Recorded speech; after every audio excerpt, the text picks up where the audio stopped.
अस्सलाम वालेकुम। मेरा नाम अज़ीम बेग है और आप देख रहे हैं किचन विद अज़ीम। इस चैनल को बनाने का मकसद मेरा ये है कि जो मेरा तजुर्बा है खाने पकाने में और मुख्तलिफ़ चीज़ों में वो मैं पब्लिक में शेयर करूं और हो सकता है इससे किसी को फ़ायदा हो, लेकिन मोस्टली ये है कि मुझे इससे खुशी मिलती है। तो आज इस चैनल में हम समोसा बनाने जा रहे हैं। समोसा बनाने के लिए मैंने थोड़ी सी मेहनत करके इसमें जो चने इस्तेमाल होते हैं उनका तरीक़ाकार सही मानों में यहाँ पर आपको बताने की कोशिश की है।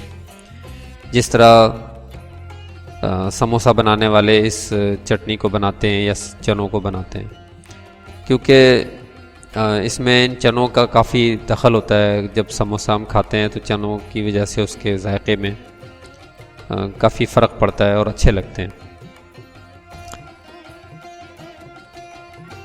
तो इसके चनों को बनाने में थोड़ी सी एहतियात की ज़रूरत होती है और थोड़ी सी टेक्निक इस्तेमाल की जाती है। हालांकि इसमें कोई इतनी ज़्यादा चीज़ें नहीं होती हैं, वही आम चीज़ें होती हैं। बस उसमें थोड़ा सा ये ख्याल करना होता है कि आपने उसकी तरतीब सही रखनी है और ना इनको ज़्यादा गाढ़ा करना है और ना इनको ज़्यादा पतला रखना है, और इनकी कंसिस्टेंसी जो है वो एक दरमियानी जगह पे रहेगी। ये आप इसमें से सारी तरकीब और इसमें इसके इंग्रेडिएंट, इसके अज्जा मैंने यहाँ पर लिख के दे दिए हैं, तो वो आप वहाँ से नोट कर सकते हैं वीडियो रोक के। और अदरवाइज़ आप मेरे डिस्क्रिप्शन बॉक्स में भी वो सारी तफसील मौजूद है, उस वहाँ से भी आप ले सकते हैं। चने बनाने के लिए हमने सब उबले हुए चने, 1 पाव चनों को उबाल के उबले हुए चने हमने इसमें लिए हैं, और उसमें से जो आधे चने हैं वो हमने इसमें पतीली में डाल दिए हैं। और उसमें फिर हमने इसमें काली मिर्च डाली है, कुटी हुई लाल मिर्च डाली है, और इसमें सफ़ेद मिर्च डाली है।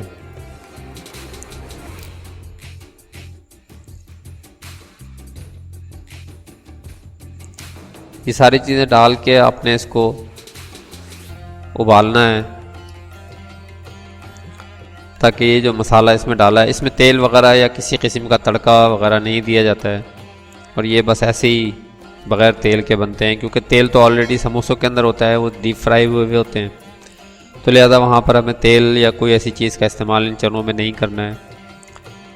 और ये देखें, ये जो बाकी के हमने चने रोक लिए थे, आधे चने, उनको हमने मैश कर दिया है। ये मैशर के ज़रिए इसको पीस दिया है एक तरह का, और इसका एक पेस्ट बना दिया है।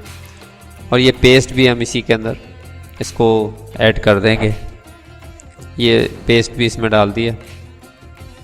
इससे ये होगा कि वो चने जो हैं, कुछ चने तो आपके साबुत नज़र आएंगे और कुछ ये उन्हीं चनों का ये पेस्ट बन गया हुआ है, जो इसी चनों के अंदर उसके जायके को सेट करेगा। और यही इसमें वो ख़ास बात होती है।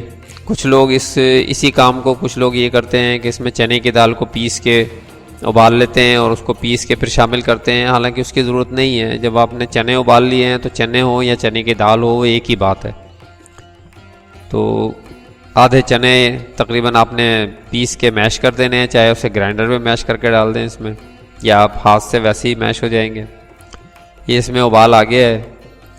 अब इसको हम थोड़ा सा इसमें एक और काम करेंगे कि इसमें तकरीबन 1-2 बड़े चम्मच कॉर्नफ्लावर जो है, या स्टार्च ले लें या माया ले लें, जो भी चीज़ दस्तयाब हो जाए, वो इसमें 2 बड़े चम्मच हमने पानी में घोल के इसके अंदर डाल देने हैं और इसको उबालना है। इससे थोड़ा सा इसकी कंसिस्टेंसी जो है वो और थोड़ी थिक हो जाएगी, थोड़ा और गाढ़ा हो जाएगा, हल्का सा, लेकिन ज़्यादा नहीं डालना है। ये कॉर्नफ्लावर भी थोड़ा ही डालना है। और ये डालने के बाद जब हम इसे उतार लेंगे, ठंडा होने पे ये थोड़ा सा गाढ़ा भी हो जाएगा, और तकरीबन 2-3 घंटों के बाद इसकी असल शक्ल निकल आएगी, जो बाज़ार वाले चनों के अंदर होती है। तो ये इसमें ख़ास बात है। ये चनों का इंशाअल्लाह ताला अगर आप बिल्कुल इसी तरीके से इन चनों को बनाएंगे तो फिर आप इसका जायका लाजमी वही पाएंगे जो आपको बाज़ार से आप चटनी लेके आते हैं या समोसे लेके आते हैं तो उसके साथ जो आपको चने, ये देखें बिल्कुल वही शक्ल है चनों की। लेकिन इसमें सिर्फ ये है कि वो थोड़े से ज़्यादा काले होते हैं ये थोड़े से कम काले हैं। तो क्योंकि ये घरेलू स्टाइल है, उसमें एक छोटा सा काम वो और करते हैं, उसको थोड़ा सा रंग काला करने के लिए उसमें कभी के तो उसमें थोड़ी सी चाय की पत्ती के साथ उबाल लेते हैं या कुछ और काला रंग डाल देते हैं या काली मिर्चों के साथ करते हैं, लेकिन वो इतना नहीं इसका फ़ायदा होता कोई। उसके बाद दूसरा जो इसके अंदर काम है वो ये है कि ये आलू हमने इसमें लिए के आलूओं को मैश कर लिया है, हाथ से कुचल लिया है, और इसके अंदर हमने नमक, काली मिर्च, ज़ीरा और कुटा हुआ धनिया हमने इसमें ऐड कर दिया है, और कुटी हुई लाल मिर्च है। उसके बाद ये तकरीबन 1 चम्मच के बराबर ये हरी मिर्चें हैं। अगर आपको ज़्यादा तेज़ पसंद है तो आप तेज़ डाल लें, और तकरीबन हरा धनिया और पुदीना, इन दोनों चीज़ों का भी इस्तेमाल आप इसके अंदर एक पुदीना वैसे कम डालेंगे, अगर पुदीना ज़्यादा डालेंगे तो ये पुदीना इसको थोड़ा सा कड़वा करता है, और ज़ीरा भी थोड़ा कम रखें वरना ज़ीरे से भी कड़वाहट पैदा होती है। ये 2 प्रोसेस हमारे मुकम्मल हो गए हैं। हमने चने बना लिए और हमने इसका जो अंदर हमने फिलिंग करनी है उसके हमने आलू का भरता तैयार कर लिया। अब हम आते हैं इसकी रोटी के ऊपर। ये हमने इसमें 2 कप मैदा लिया है, तो तकरीबन 1 कप मैदे में आप 2 बड़े चम्मच घी का हिसाब रखें, या 1 किलो में तकरीबन 100 ग्राम आपने, अगर 1 किलो मैदा है तो उसमें 100 ग्राम के करीब उसमें तेल डालेगा। और ये हमने इसके अंदर 2 कप मैदा लिया है तो इसमें तकरीबन 4 चम्मच जो है तेल या घी या जो भी ये चीज़ आप डाल रहे हैं वो आप इसमें ऐड करेंगे। इसमें हमने थोड़ा सा ज़ीरा डाला है, इसमें आप अजवाइन डाल सकते हैं, और अजवाइन को थोड़ा सा हाथ से कुचल लें और फिर इसमें डाल के, और सबसे पहले आपने ये आटा जो मैदा जो इसके अंदर में डाला है और उसके ऊपर घी डाला है, इन दोनों चीज़ों को हाथ से मसल के मिक्स करना है। ये हमने इसमें नमक डाला है, नमक भी थोड़ा ज़्यादा ही डल जाएगा क्योंकि सारे में फैल जाता है वो। अब ये घी वाले मैदे को ये देखें अच्छी तरह से इसको मसल के एक कर लिया है ताकि इस घी जो है उसके अंदर सारे मैदे में शामिल हो जाए।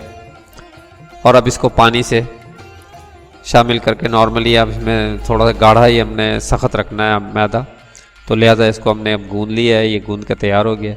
अब इस आटे को हम 15-20 मिनट के लिए रेस्ट देने के लिए रख दें कि ये हम ढक के रख दिया है।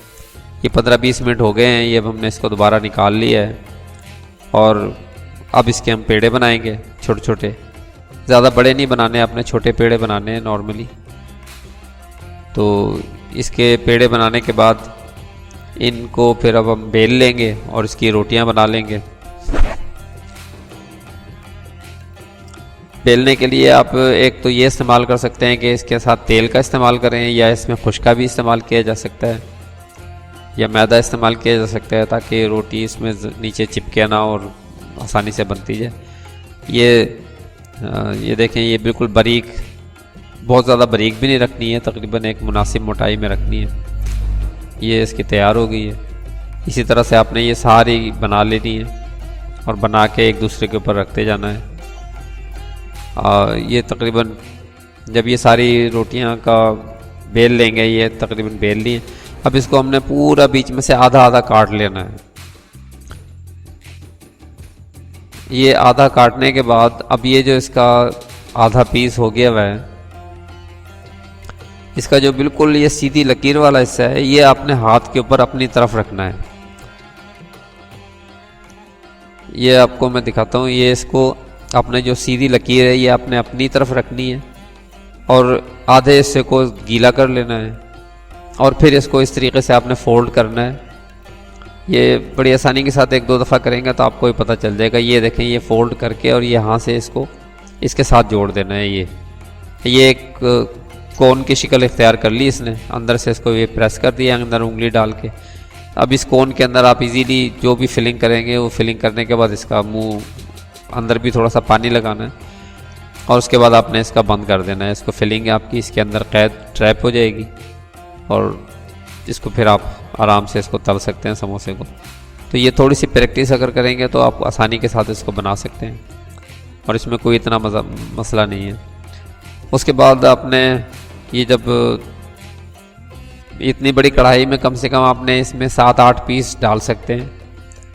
ये हमने इसमें तकरीबन 6-7 पीस डाले हैं एक दफ़ा में, क्योंकि अगर बहुत ज़्यादा भर देंगे तो वो भी सही नहीं होता है। ये तेल में थोड़ी जगह रहनी चाहिए फ्राई के लिए, तो फिर ये सही तरह से कोई भी चीज़ जो भी आप इसमें इतनी बड़े साइज़ की चीज़ को अगर आप फ्राई करते हैं तो उसमें ऑयल में थोड़ी जगह रहनी चाहिए। ये नहीं होना चाहिए कि आप इतना भर दें कि वो उसमें ना चलने की भी जगह ना हो, तो फिर वो नरम हो जाएंगे, वो फिर तल नहीं पाएंगे, क्योंकि उसको इतनी हीट नहीं लगेगी। उसको हवा भी चाहिए अंदर, मतलब चलने के लिए तेल मूव करना चाहिए उस आइटम को। ये देखें, ये इस तरह ये तकरीबन 6-7 पीस हमने डाले हैं इसमें, और इतना ही बहुत है। अगर इसमें आप 2-3 और डाल देंगे तो फिर ये सही नहीं होगा। ये तकरीबन हमने अब ये गोल्डन से कलर के हो गए हैं, इसको हमने निकाल लिया है।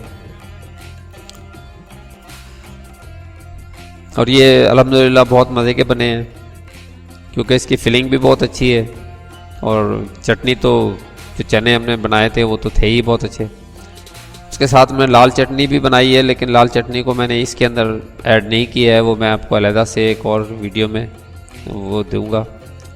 और